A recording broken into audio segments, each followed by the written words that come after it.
Selamat pagi teman-teman Millennial Academy. Kembali lagi bersama saya Mr. Ismail. Di pertemuan kali ini kita akan membahas tentang listening part B atau extended conversation. Part yang membedakan part A dan part B itu pada dasarnya hanya dari dialog yang digunakan. Kalau di part B itu dialognya lebih panjang daripada part A. Kita tahu part A satu pembicara, kemudian pembicara yang lain, kemudian ada question. Di part B itu kemungkinan akan ada dua pembicara yang bercerita, tapi mereka akan bercerita lebih lama atau bercakap-cakap lebih lama. Bisa saja keduanya ini laki-laki atau keduanya perempuan, tapi umumnya satu laki-laki dan satunya perempuan. Kemudian ada sekitar 30 sampai 90 detik untuk setiap conversation dan biasanya akan diawali dengan introductory comment untuk 3 sampai 5 pertanyaan. Biasanya di part B ini ada 8 question. Jadi kemungkinan ada yang 3, ada yang 5, ada yang 4 dan 4 karena hanya ada 2 conversation untuk listening part B. Oke, itu bagian awal. Kemudian selain itu perlu teman-teman ketahui untuk part B, sebagian besar percakapan itu adalah terkait dengan kegiatan di kampus. Apakah itu mereka sedang mempersiapkan tentang ujian ataukah mereka sedang membahas tentang tugas, itu semua yang akan dibahas di part B. Bisa jadi ada 2 speaker, kedua-duanya adalah student, atau bisa saja salah satunya adalah dosen atau profesor yang mengajar, yang kemudian bercerita atau menjawab pertanyaan dari seorang mahasiswa. Oke, lanjut di bagian itu pengantar kita yang untuk part B. Nah, tadi saya di awal mengatakan ada introductory comment. Jadi introductory comment ini sama halnya dengan guideline kita, karena di sini akan sangat membantu untuk melihat nomor berapa saja dari pertanyaan yang akan dijawab. Apakah nomor 1 sampai 5, apakah nomor 1 sampai 4, dan seterusnya. Dan juga di sini akan memberikan kita ide atau topik apa yang akan dibahas. Contoh di sini introductory question seperti ini ya. Ini contoh introductory question yang ada di awal daripada part B. Question 31 to 34. Jadi kita lihat, yang akan dijawab itu untuk percakapan yang didengar adalah nomor 31 sampai 34. Jadi di situ ada listen to the two students talk about their psychology class. Jadi topiknya adalah tentang psychology class. Kemudian di sini misalnya listen to a conversation, plans for a class trip. Oke, listen to a conversation between two teaching assistant. Oke, jadi bisa saja juga muncul profesor atau teaching assistant yang sedang bercakap-cakap atau saling tanya jawab ya. Oke, itu saja untuk intronya. Nah, bagaimanakah jenis pertanyaan di part B ini? Jadi ada 2 jenis pertanyaan yang akan muncul, yaitu overview dan detailed question. Untuk overview question seperti topic question, question about setting, apakah itu waktu dan lokasi, dan question about the speaker. Jadi what are the speaker discussing, where did the conversation, when did the conversation, who are the speaker, or what is the probable relationship between the speaker. Ini semua adalah contoh dari overview question. Untuk menjawab ini teman-teman harus memperhatikan beberapa hal. Oke, kenapa? Karena tidak hanya satu informasi yang akan teman-teman bisa atau harus jawab di sini, tapi teman-teman harus memahami semua yang disampaikan. Karena namanya overview secara keseluruhan. Tapi biasanya kita melihat yang ada di awal ya. Di awal itu maksudnya apa? Kita mencoba untuk melihat baris pertama, baris di sini maksudnya percakapannya atau lain, atau apa yang dikatakan di awal-awal oleh pembicara. 1 sampai 5 kalimat awal itu sangat menentukan. Kenapa? Karena di situ ditentukan pertama itu kapan itu, bisa saja kapan itu terjadi, bisa juga ditentukan kapan atau di mana lokasinya, atau juga bisa memberikan informasi tentang siapa pembicara dan apa yang akan mereka bahas. Oke, itu overview question yang banyak muncul di awal-awal kalimat, ya, di awal-awal percakapan yang perlu teman-teman perhatikan. Selanjutnya, selain overview question, teman-teman juga akan mendapatkan yang namanya detail question. Jadi detail question ini ada dua jenis. Yang pertama itu factual. Ini factual artinya yang ada di dalam atau di percakapan. Jadi teman-teman bisa mendengarnya dengan baik. Oh, di percakapan ini jawabannya, ini muncul tadi di percakapan. Oke. Nah, yang kedua infer question. Infer question itu tidak seperti factual question. Jadi dia informasinya dari apa yang teman-teman dengarkan, teman-teman simpulkan, kemudian menjawab pertanyaan. Jadi tidak langsung, tapi teman-teman bisa menjawab kalau teman-teman memahami apa yang dikatakan oleh si pembicara. Jadi contoh pertanyaannya, what can be inferred? What does the man imply? What will the speaker probably do? Jadi tidak mungkin di sini muncul dia akan lakukan ini. Tapi dari apa yang disampaikan teman-teman bisa menyimpulkan, oh nanti si pembicara akan melakukan ini. Oke, itu dua jenis pertanyaan yang sering muncul. Nah, apa yang teman-teman harus lakukan ketika teman-teman mengerjakan soal TOEFL? Yang pertama itu teman-teman harus mengantisipasi pertanyaan. Oke. Jadi mengantisipasi pertanyaan itu seperti apa? Jadi kita bisa melakukan preview dengan melihat introductory dan kemudian menentukan jenis pertanyaan. Oke. Jadi ketika teman-teman melihat booklet teman-teman, di situ pasti ada namanya introductory yang paling awal ya. Biasanya maksud saya teman akan mendengar ya introductory question yang tadi kita bahas, question number sekian dan apa topiknya. Di situ introductory comments ini ya biasanya itu akan memberitahu kita misalnya kita harus melihat nomor berapa sampai nomor berapa.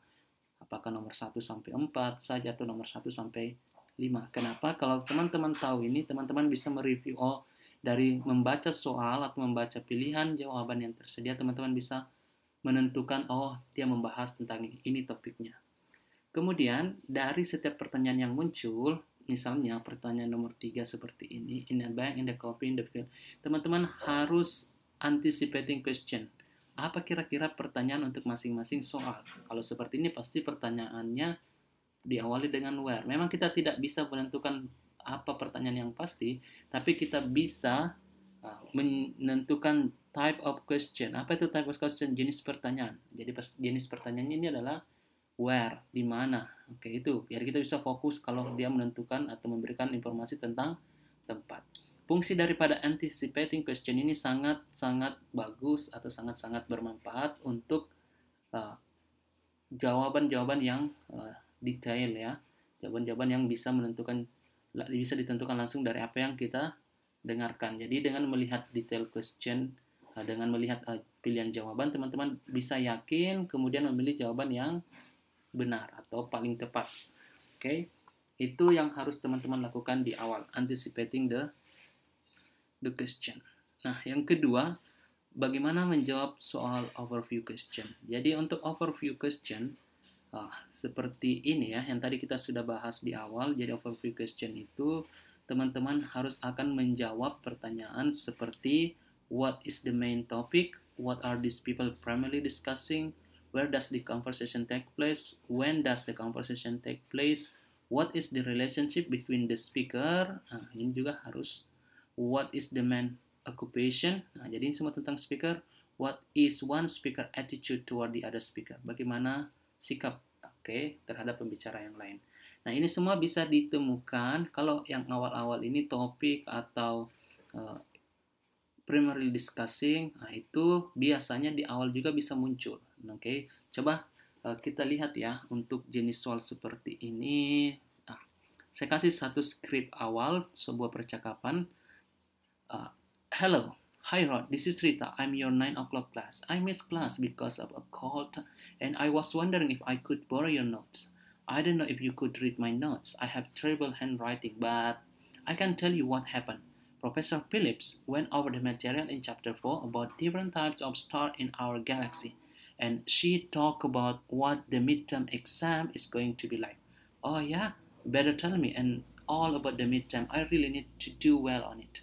Oke, nah sekarang ini yang harus teman-teman fokus di awal. Kenapa? Karena banyak sekali informasi yang biasanya muncul di awal seperti itu. Yang pertama, teman-teman tahu tentang speakernya. Siapa speakernya? Tentu teman-teman tahu bahwa dua student. Kenapa? Karena sini I am your 9 o'clock class. Nah, jadi I am in your 9 o'clock class berarti dia satu kelas. Kemudian jadi kita tahu speakernya adalah students. Mereka berbicara tentang apa?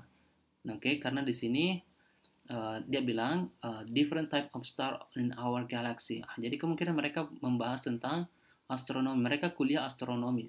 Oke, itu bisa kita simpulkan. Nah, kalau waktunya kapan ini terjadi? Kita bisa lihat dari informasi yang ada.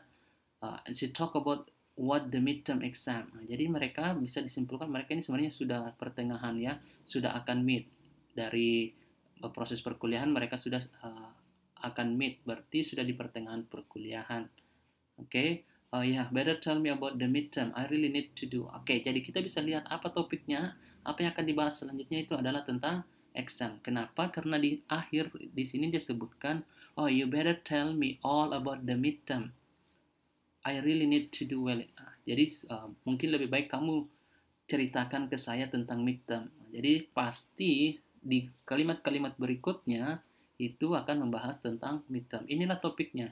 Oke, jadi bisa dijawab beberapa pertanyaan di overview question dengan melihat atau memastikan teman-teman fokus di awal-awal conversation. Oke, itu untuk overview question.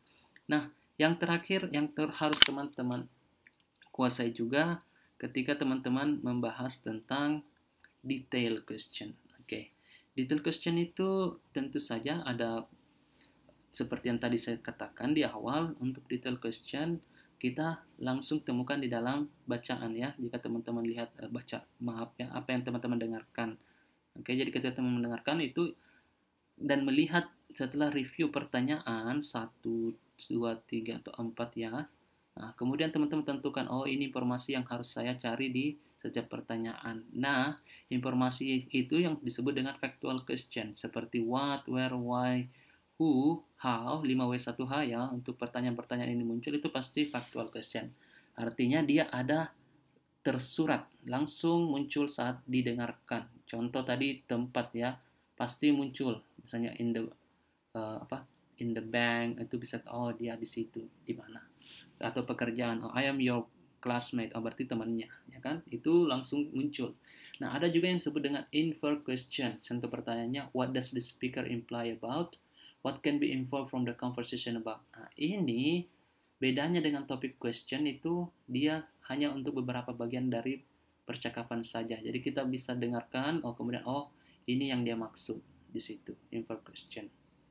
Dan yang berikutnya yang teman-teman perhatikan untuk detail question, adalah urutannya. Urutan untuk pertanyaan misalnya 1, 2, 3 itu sama dengan urutan dalam percakapan. Jadi fokus teman-teman sebenarnya harus melihat 2 pertanyaan sekaligus. Kenapa? Jangan sampai teman-teman fokus di pertanyaan 1, sedangkan informasi itu sudah diberikan untuk pertanyaan 2. Jadi tapi kalau teman-teman fokus di 2 pertanyaan, pembicara sudah pindah ke pertanyaan informasi kedua, teman-teman bisa tahu, dia sudah pindah ke informasi kedua. Jadi teman-teman tidak kehilangan informasi untuk menjawab soal. Dan yang terakhir dari detail question itu, ketika ada informasi yang diulang, repeated atau emphasis, artinya dia selalu dikatakan, bisa sampai 2 kali atau 3 kali, atau si speaker di sini memberikan emphasis ya, tekanan. Contoh ya, saya berikan contoh dalam sebuah contoh percakapan. My project for my filmmaking class took me 6 weeks to finish. Kemudian di sini dibilang 6 weeks, I can hardly believe it. Doesn't the teacher realize you have other classes too? Nah, di sini kita bisa mengambil kesimpulan bahwa nanti pasti kemungkinan besar akan ada pertanyaan tentang how long, berapa lama. Kenapa? Karena 6 week itu diulang, di emphasis. Oke, teman-teman, ini hanya beberapa hal yang perlu teman-teman perhatikan, tapi akan sangat membantu teman-teman dalam menjawab question di part B of listening. Saya Mr. Ismail, sampai jumpa di pertemuan selanjutnya. Salam Millennial Academy.